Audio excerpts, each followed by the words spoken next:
திராவிட முன்னேற்றக் கழகம் தலைமையிலான இந்தியா கூட்டணியில் இடம்பெற்றிருக்கின்ற தோழமை கட்சிகளும் மார்க்சிஸ்ட் கம்யூனிஸ்ட் கட்சியின் வேட்பாளராக போட்டியிடுகின்ற சு வெங்கடேசன் அவர்களுக்காக நான் இங்கே வந்து பேச வந்திருக்கேன், மதுரைக்கு பேச வந்திருக்கேன். பிறகு இன்னொரு வேட்பாளரான சச்சிதானந்தம் தோழருக்காக திண்டுக்கல்லுக்கு பேச போகிறேன்.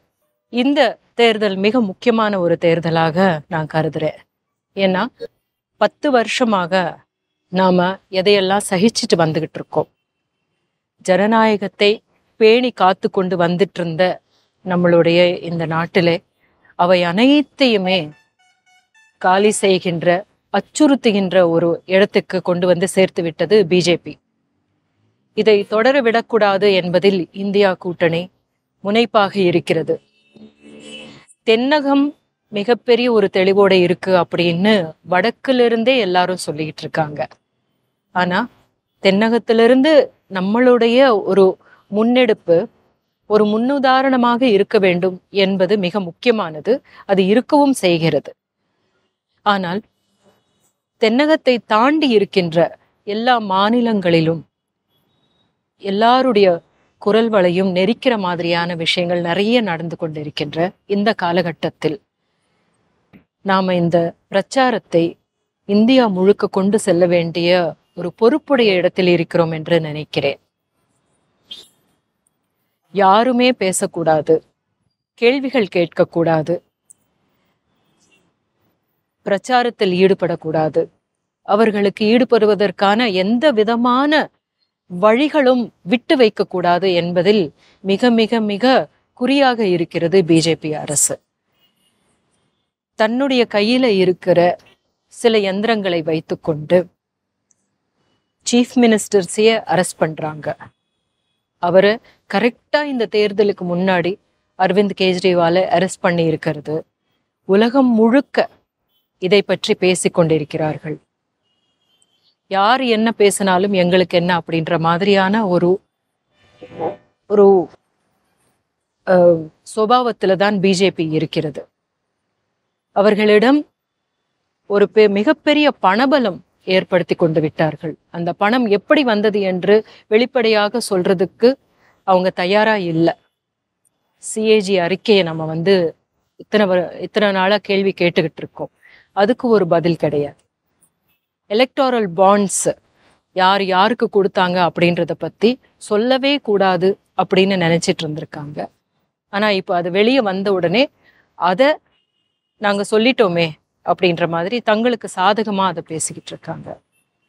ஆனா அதுல எப்படி செயல்படுத்தி இருக்காங்க அப்படின்றத பார்க்கும்போது தன்னுடைய கையில் இருக்கிற அரசு யந்திரங்களை உபயோகித்து கம்பெனிஸை மிரட்டி இந்த பணத்தை அவங்க வந்து ஒரு ரான்சம் மாதிரி தான் எடுத்திருக்காங்க, வாங்கியிருக்காங்க அப்படின்றது தெள்ள தெளிவா எல்லாராலையும் புரிஞ்சுக்க முடியுது.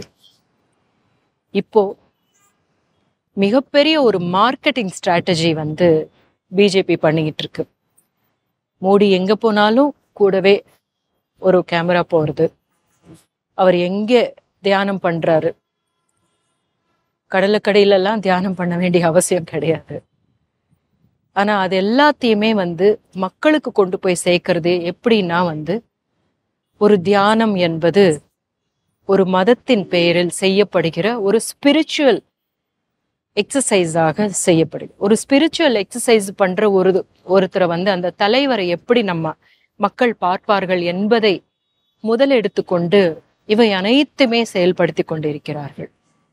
ஆனால் எல்லோரும் அவரவர்களுடைய நம்பிக்கையை சார்ந்து வழிபடுதலை பற்றி யாரும் எந்த கேள்வியும் கேட்பதில்லை.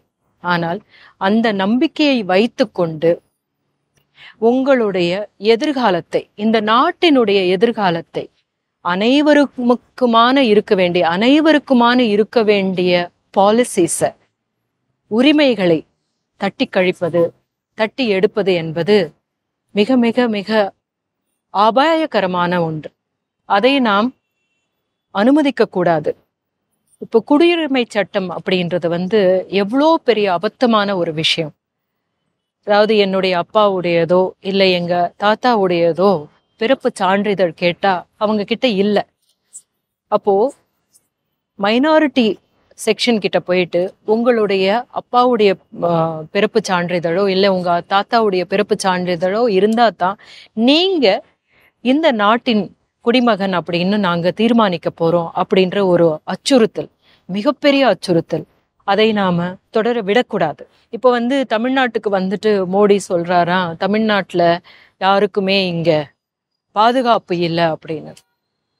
தமிழ்நாட்டுல எது நடந்தாலும் தைரியமா நின்னு அதை கேள்வி கேட்கக்கூடிய ஒரு உரிமை அனைவருக்கும் இருக்குது அப்படின்றது எல்லாருக்குமே தெரியும். இப்ப மணிப்பூர்ல நடந்திருக்கிற விஷயத்த பாத்தீங்கன்னா 2 குழுக்களை மோத விட்டு தனக்கு சாதகமாக செய்து கொள்ள வேண்டும் என்கிற இடத்தில் பெண்களை எப்படி நடத்தி இருக்கிறார்கள் என்பதை பார்த்தால் எவ்வளவு வெட்கக்கேடு. அதுதான் பாதுகாப்பின்மை. இப்படிப்பட்ட விஷயங்கள் எல்லாத்தையுமே வச்சுக்கிட்டு மோடி இங்க என்ன ட்ரை பண்றாரு அப்படின்னா, இங்க கலைக்கிறதுக்காக இங்க இருக்கிற எல்லா ஒரு நல்ல விஷயங்களையும் கலைக்கிறதுக்காக பாக்குறாரு.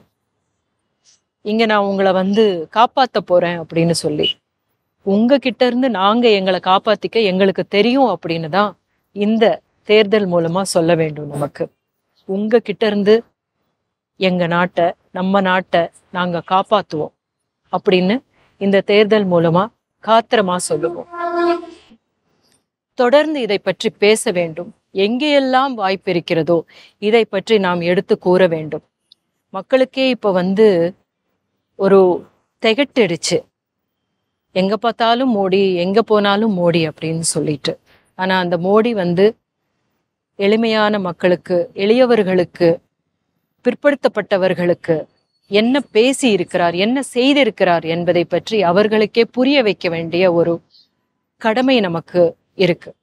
அந்த கடமையை நாம ஒரு இன்ஃபார்ம்டு குரூப்பா நம்ம எல்லாரும் பண்ணணும் அப்படின்னு நான் நினைக்கிறேன். அதனுடைய ஒரு பகுதியாகத்தான் இந்த பிரச்சாரத்தில் நான் கலந்து கொண்டிருக்கின்றேன்.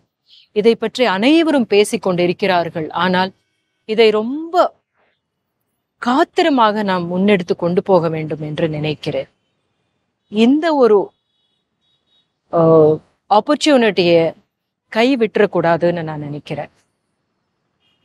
என்னதான் இருந்தாலும் அவங்க கையில தான் எல்லாம் இருக்கு அப்படின்ற ஒரு பேச்சு பரவலாக கேள்விப்படுது. அப்படி கிடையாது. நம்ம மனசுக்குள்ள நமக்கு தெரியறது மற்றவங்களோட பேசும்போது, ஆமா நானும் இப்படிதான் நினைச்சேன் அப்படின்னு சொல்றாங்க பாத்தீங்களா, அது ஒண்ணு போதும். உண்மையை உரக்க பேசுவோம். தேவையானதை அவர்களுக்கு புரிய வைப்போம். புரிய வேண்டி அவர்களுக்கு புரிய வைப்போம். அதை இந்த நேரத்தில், இந்த தேர்தல் களத்தில் ஒவ்வொருத்தரும் செய்ய வேண்டிய ஒவ்வொரு குடிமகனுடைய கடமை என்று நினைக்கிறேன்.